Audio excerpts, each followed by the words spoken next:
Delimitation అనేటువంటిది ఇటీవల కాలంలో బాగా వినపడుతుంది. అంటే అప్పుడెప్పుడో 1971కి సంబంధించింది. అండ్ ఆ తర్వాత ఇప్పుడు నియోజకవర్గాల పునర్విభజన చేయడం అనేది దానితో లింక్ అయ్యి ఉన్నటువంటి విషయాలు కూడా చాలా చాలా ఉన్నాయి. మీకు తెలియదు కాదు. అంటే ఇప్పుడు ఖచ్చితంగా డీలిమిటేషన్ యొక్క ఆవశ్యకత ఉందా? ఈ డీలిమిటేషన్ చేస్తే ముఖ్యంగా దక్షిణాది పక్కా నష్టపోతుంది. ఉత్తరాది పెత్తనం అనేది మరింత పెరిగిపోతుంది. అంటే కీలకమైన ప్రధానమంత్రి ఎంపిక లాంటి విషయాలు కూడా ఉత్తరాది వాళ్ళే కీలకమైపోతారు. ఎందుకంటే యూపీ కానీ బీహార్ కానీ అక్కడ విపరీతంగా సీట్స్ పెరుగుతాయి.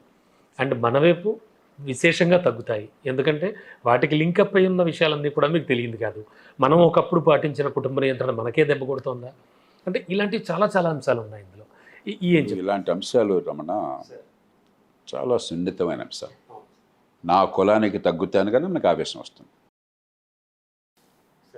అలాగే నా రాష్ట్రానికి తగ్గుతాను కానీ ఆవేశం వచ్చేస్తుంది. నా ప్రాంతానికి ఆంధ్ర తెలంగాణ చూసాం కదా మనం ఎంత ఆవేశం తెచ్చుకున్నాము. అలాగే నా జిల్లాకి తగ్గుతాను కానీ ఆవేశం వస్తుంది. ఇది సహజం, తగ్గుతాయి పెరుగుతాయి పోటీ. కాబట్టి ఒక భాష మాట్లాడడంతో ఒకే రకంగా కొన్ని వాదనలు చేస్తారు. దాని నుంచి అతీతంగా ఆలోచించాలి, మనం ఓ పరిష్కారాన్ని సాధించాలి. రాజ్యాంగంలో చెప్పింది ఏమిటంటే ప్రతి దేశంలో ఇదే పద్ధతి అమల్లో ఉంది. వయోజన ఓటు హక్కు ఉన్న అన్ని దేశాల్లో కూడా ఇదే పద్ధతి అమల్లో ఉంది. మన దేశం ప్రత్యేకమేం కాదు. జనాభాను అనుసరించి జనాభా లెక్కల ప్రకారం ఉన్న జనాభాకి ఇచ్చే సీట్లకి నిష్పత్తి సరిగ్గా ఉండే రీతిలో అమెరికాలో ఇట్లాగే ఉన్నది, బ్రిటన్లో ఇట్లాగే ఉన్నది, ఫ్రాన్స్లో ఇట్లాగే ఉన్నది, జపాన్లో ఇట్లాగే ఉన్నది, జర్మనీలో ఇట్లాగే ఉన్నది, స్వీడన్లో ఇట్లాగే ఉన్నది, ఫిన్లాండ్ ఇట్లా ఉన్నది. అన్ని ప్రజాస్వామ్య దేశాలు ఇట్లానే ఉంటుంది.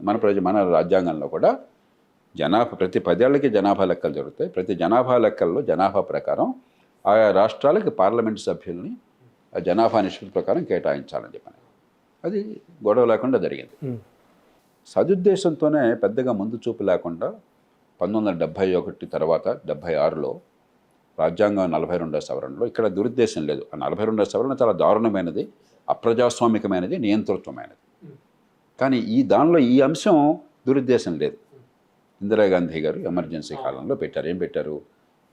71 జనాభాని బట్టి సీట్లు కేటాయించాము, ఆ సీట్లు 25 ఏళ్ళు కొనసాగుతాయి, ఆ తర్వాత వచ్చే సెన్సస్ని బట్టి తర్వాత మారుస్తామన్నారు. అదేతో నడిచింది. 76లో వచ్చింది చట్టం, 2001లో మళ్ళీ రాజ్యాంగం పాదానికి వెళ్ళిపోతుంది. అప్పుడు నేను పూనుకున్నాను. నేను కేసీ శివరామకృష్ణ అని చెప్పని మరొక ఆయన జాతీయ స్థాయిలో అర్బన్ డెవలప్మెంట్ సెక్రటరీకి కార్యదర్శిగా పనిచేశారు. మేమిద్దరం గట్టిగా పూనుకొని ఒక జాతీయ సదస్సు పెట్టి జాతీయ ఎన్నికల కమిషన్ని, అన్ని రాష్ట్రాల ఎన్నికల కమిషనర్ని ఆహ్వానించి జాతీయ స్థాయిలో అరుణ్ జైట్లీ గారు పాల్గొన్నారు, ఎల్కే అద్వానీ గారు దానిలో భాగస్వామిగా ఉన్నారు. ఆనాడు ఆయన ఉప ప్రధానమంత్రిగా ఉన్నారు, అరుణ్ జైట్లీ గారు న్యాయశాఖ మంత్రిగా ఉన్నారు. మేమందరం కూర్చొని గట్టిగా నేను వాదించాను. ఏమని? వాజ్పేయి ప్రభుత్వం ఆనాడు చాలా పార్టీలతో సంకీర్ణ ప్రభుత్వం. అవునండి. మరి ఈవేళ ఈ విషయం ఇంత ప్రజల్లో భావోద్వేగాలను పెంచే విషయం తీసుకొస్తే ప్రభుత్వమే అతలకొతలం కావచ్చు. రెండోది, చాలామంది గుర్తుండకపోవచ్చు, 1998లో పొఖరణ్లో అణు విస్ఫోటనం జరిగింది. అంటే మొట్టమొదటిసారిగా మనం బహిరంగ ప్రకటించకపోయినా మాకు అణ్వాయుధాలు ఉన్నాయన్న విషయాన్ని ప్రపంచానికి తెలియజేద్దాం. దానివల్ల అమెరికా ఇతర దేశాలు మన మీద తీవ్రమైన ఆంక్షలు పెట్టినాయి ఆర్థికంగా. కాబట్టి ఆర్థికంగా ఒక సంక్షోభంలో ఉన్నాం. 2001లో ఇదంతా గుర్తుంచుకోండి. కాబట్టి ఇంకా సంక్షోభం తర్వాత అమెరికాతో సంబంధాలు పెరిగినాయి. 2001లో సంబంధాలు బాగోలేదు. మేము చేసిన ప్రయత్నం 2000 నుంచి మొదలెట్టాం ఇది. కాబట్టి ఈ సమయంలో దేశ ఆర్థికాభివృద్ధి పెరగాల్సిన విషయంలో మళ్ళీ అనవసరంగా ఈ పంచాయతీలు పెట్టుకుంటే దేశం నాశనం అవుతుందని చెప్పని ఆ ప్రభుత్వానికి గట్టిగా మేము చెప్పాం. చెప్పి ఇంకో 25 ఏళ్ళు వాయిదా వేద్దాం, తర్వాత చూసుకుందామని. మేము అనుకున్నాం 25 ఏళ్ళు కదా, ఇంకా చాలా కాలం చూసుకోవచ్చు అని. నేను కూడా వచ్చేసేయండి, 25 ఏళ్ళు వచ్చేసాయి. కాబట్టి ఇప్పుడు 50 ఏళ్ళు జరిగింది. ఇలాగా 2025లో 50 ఏళ్ళు జరిగింది, 2026 నాటికి. కాబట్టి ఇప్పుడు వాళ్ళ ఇది ఏమీ చేయకుండా ఉంటే గతంలో ఉన్నటువంటి ఒరిజినల్ రాజ్యాంగం అమల్లోకి వచ్చేస్తుంది. అంటే ఏమిటి? జనాభా ప్రకారం అదే నిష్పత్తిలో సీట్ల సంఖ్య ఉంటుంది. సహజంగానే కొన్ని రాష్ట్రాల్లో జనాభా శాతం పెరిగింది, కొన్ని రాష్ట్రాల్లో జనాభా శాతం తగ్గింది. అంటే చేయాల్సిన పరిస్థితి అండి ఇప్పుడు, అంతే కదా. అది రాజ్యాంగం చెప్తోంది, అలా చేయాలి అని చెప్పాను. సహజంగానే మరి ఇన్నేళ్ల పాటు మాకు ఇన్ని సీట్లు ఉన్నప్పుడు ఇప్పుడు ఈ కారణంగా సీట్లు కనుక తగ్గిపోతే కొంతమందికి మరి బాధ కలుగుతుంది. ఓ పరిష్కారం ఆలోచించాలి. నేను ఇప్పుడు పరిష్కారం ఫలాందని నేను చెప్పను. చాలా పద్ధతులు ఉన్నాయి, చూద్దాం. కాలక్రమేణా ఏకాభిప్రాయాన్ని సాధించాలి, కానీ హడావిడిగా తొందరపడి నోరు జారి ఉద్రేకాలు రెచ్చగొట్టి ఆవేశాలు పెంచడం అనేది విజ్ఞులు చేసే పని కాదు. చాలా ఆచితూచి నెమ్మదిగా వ్యవహరించాలి. కానీ కొంచెం లోతుకెళ్ళండి. ఇది పక్కన పెడదాం, సీట్లు ఏ రకంగా చేద్దాం, రేపు పొద్దున మల్లాగులాలు పడదాం. దానికోసం లోక్సత్తా ప్రజాస్వామ్య పీఠం కూడా మీ ప్రజలందరికీ నేను నిశ్చయంగా చెప్తున్నాను, అవిరామ కృషి చేస్తాం. ఓ పరిష్కారం కోసం, అందరితో ఏకాభిప్రాయం కోసం ప్రయత్నం చేస్తాం. వివరాలు వెళ్ళక్కర్లే ఇప్పుడు, ప్రస్తుతం దానికి పంచాయతీలో పెట్టి ప్రజలు తగులు పెట్టక్కర్లే ఇప్పుడు. కానీ దీర్ఘకాలం పరిష్కారం ఏమిటి? ఇదే సమయంలో చూడండి, మనకంటే సంపద ఉన్న రాష్ట్రాలు 2 ఉన్నాయి. రాష్ట్రాలు కానీ కేంద్రపాలిత ప్రాంతం కానీ. మహారాష్ట్ర మనకంటే ఏ రకంగా చూసినా సంపద ఎక్కువ ఉన్నది. మహారాష్ట్ర కూడా జననాల రేటు మనతో పాటు తగ్గిపోయింది. ఒక మహిళ తన జీవితకాలంలో ఉత్పత్తి చేసే సంతానాన్ని దాన్ని ఫెర్టిలిటీ రేట్ అంటారు, సంతానోత్పత్తి రేట్ అన్నమాట. మంది 1.6, 1.7 స్థాయిలో దక్షిణాది రాష్ట్రాలన్నీ ఉన్నాయి. మహారాష్ట్ర కూడా అదే స్థాయిలో ఉన్నది. కానీ మహారాష్ట్ర జనాభా తగ్గల. ఎందుకని? వలసలు. అంటే ఏమైంది? ఆర్థిక ప్రగతిని మీరు సాధించినప్పుడు మీకు పనిచేసే వయసులో తగిన సంఖ్యలో పనిచేసే వాళ్ళు లేనప్పుడు, కార్మికులు లేనప్పుడు ఇతర ప్రాంతాల నుంచి వలస వస్తారు. ప్రపంచంలో జరిగే ఎప్పుడు అంతే. హైదరాబాద్ కూడా అంతే. ఇప్పుడు అమెరికా ఉన్నది. అమెరికాలో తూర్పు తీర ప్రాంతానికి కానీ, పశ్చిమ తీర ప్రాంతానికి కానీ, టెక్సాస్ లాంటి రాష్ట్రాలకు కానీ, షికాగో లాంటి నగరాలకు కానీ వలసలు ఉంటాయి. మిగతా ప్రాంతాల నుంచి జనం క్రమక్రమంగా తగ్గుతూ ఉంటారు ఆర్థిక ప్రగతిని బట్టి. కాబట్టి దీర్ఘకాల పరిష్కారం నేను ఇవన్నీ తన్నుకు రావడం కాదు, సహజంగానే ఆర్థిక అవసరాల రీత్యా వలసలు పెరిగితే మహారాష్ట్రకి యాక్చువల్గా సీట్లు పెరుగుతాయి. ఇప్పుడు జనాల రేటు తక్కువ ఉన్నా కూడా మహారాష్ట్రకి 48 ఉన్నాయి, ఇప్పుడు రేపు 49, 50 అవుతాయి. ఢిల్లీ కేంద్రపాలిత ప్రాంతం తీసుకోండి, 7 సీట్లు ఉన్నాయి.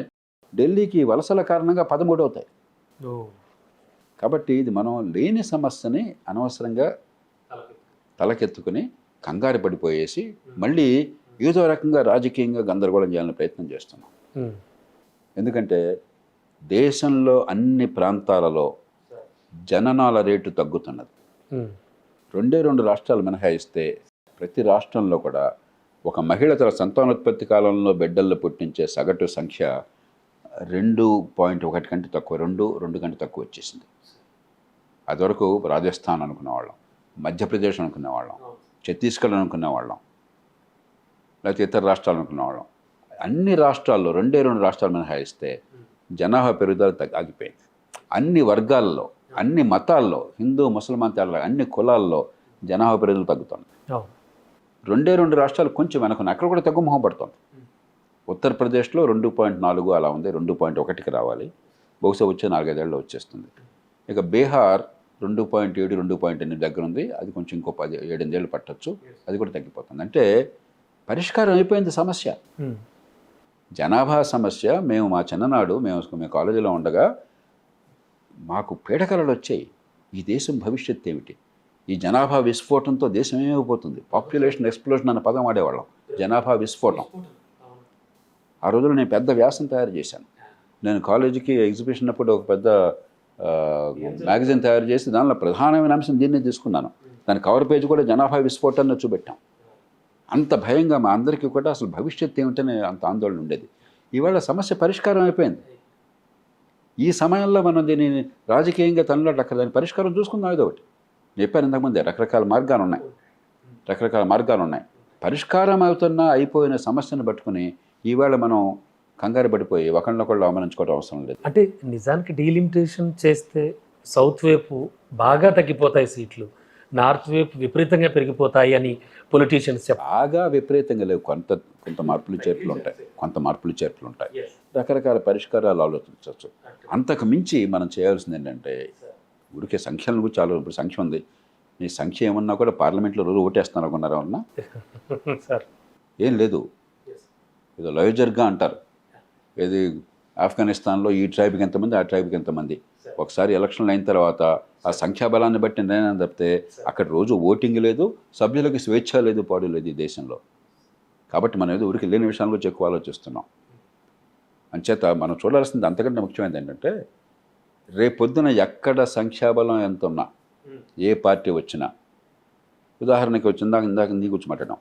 హిందీని బలవంతంగా ఒక దేశ భాషగా రుద్ది హిందీలోనే కార్యకలాపాలు జరుగుతాయని పెట్టే అవకాశం వచ్చిందనుకోండి, చచ్చినా మనం ఒప్పుకోకూడదు. కాబట్టి అలాంటిది ఎట్టి పరిస్థితి జరగదని చెప్పి కొన్ని ఏర్పాట్లు చేసుకోగలమా శాశ్వత ప్రాతిపదికన. రెండోది, రాష్ట్రాల హక్కులు మరింత పెంచి, ఇప్పటికే రాష్ట్రాలకి సర్వాధికారాలు ఉన్నాయి. ఈ దేశంలో ప్రజల భవిష్యత్తు రాష్ట్రాల్లో ఉంది, ఢిల్లీలో లేదు, స్థానికంగానూ లేదు. కాబట్టి రాష్ట్రాల భవిష్యత్తును పూర్తిగా మరింత ఎక్కువగా రాష్ట్రాలకు అధికారాలు ఇవ్వగలమా, ఇది ఆలోచించాలి ఈ సబ్జెక్టు పునర్విభజన విషయంలో. 3, స్థానిక ప్రభుత్వాలు నిర్వీర్యం అయిపోయినాయి. ప్రపంచంలో మన దేశంలో ఉన్నంత అధికార కేంద్రీకరణ ఢిల్లీలో కాదు ఉన్నది, రాష్ట్ర రాజధానుల్లో ఉన్నది. కాబట్టి స్థానిక ప్రభుత్వాలను నిజంగా బలోపేతం చేసి, ఒక చైనా లాగా, ఒక అమెరికా లాగా, మరి ఇతర దేశాల్లాగా బలమైన స్థానిక ప్రభుత్వాలు పెట్టి మన జీవితంలో రోజువారీ చూసేది స్థానిక ప్రభుత్వం కానీ ఏర్పాటు చేయగలమా? దానికి రాజ్యాంగంలో జాతీయ స్థాయిలో నిర్ణయం చేయడం కాకుండా ఏ రాష్ట్రానికి ఆ రాష్ట్రం స్థానిక ప్రభుత్వాల విషయంలో స్వయం నిర్ణయం చేసుకునే అవకాశాన్ని ఇవ్వగలమా? ఇట్లా మనం పునరాలోచించాలి. దాని ఈ నియోజకవర్గాల్లో సభ్యుల సంఖ్యని ఈ రెంటిని కలగలిపి చేస్తే మన పరిష్కారం వస్తుంది ఏదో ఒకటి. అంతే తప్ప ప్రధాన్ని కూడా మనం రాజకీయమయం చేసి భయాందోళనలు రెచ్చగొట్టి దేశంలో విభజనలు పెంచి కులం పేరుతో, మతం పేరుతో, వర్గం పేరుతో, ప్రాంతం పేరుతో, భాష పేరుతో దేశాన్ని అల్లకల్లోలం చేస్తున్నాం. దేశ ఐక్యత అతి కీలకమైనది. జాతీయ భావము, దేశ ఐక్యత అన్నది ఎంత అపురూపమైన వరో మనకు అర్థం కాదు. ఎందుకంటే మనకి మన పూర్వీకుల పుణ్యమా అని చెప్పని కొన్ని వేల సంవత్సరాల సంస్కృతిలో ఉన్నటువంటి ఐక్యత వల్ల, స్వతంత్ర పోరాట కాలంలో ఈ దేశంలో వివిధ వర్గాల నుంచి, వివిధ రంగాల నుంచి వచ్చిన నాయకుల కృషి వల్ల, త్యాగాల వల్ల జాతీయత అనేది సహజంగా వచ్చింది.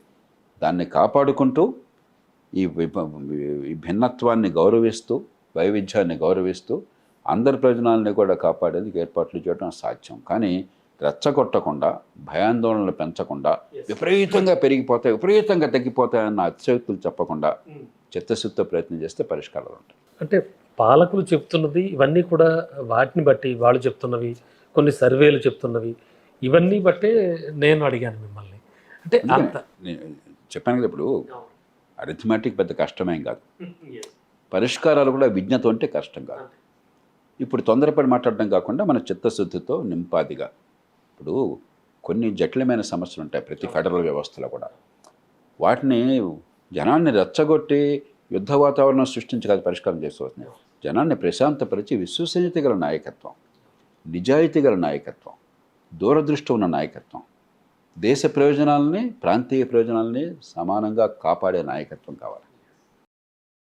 ప్రాంతీయంగా మన ప్రయోజనాలని కాపాడుకోవాలి, జాతీయ దృక్పథము కావాలి. అలా కాకుండా బస్తీ మీద సవాళ్ళని ప్రతిదానికి కూడా మీరు తొడదస్తే దేశం అల్లకల్లం అయిపోతుంది.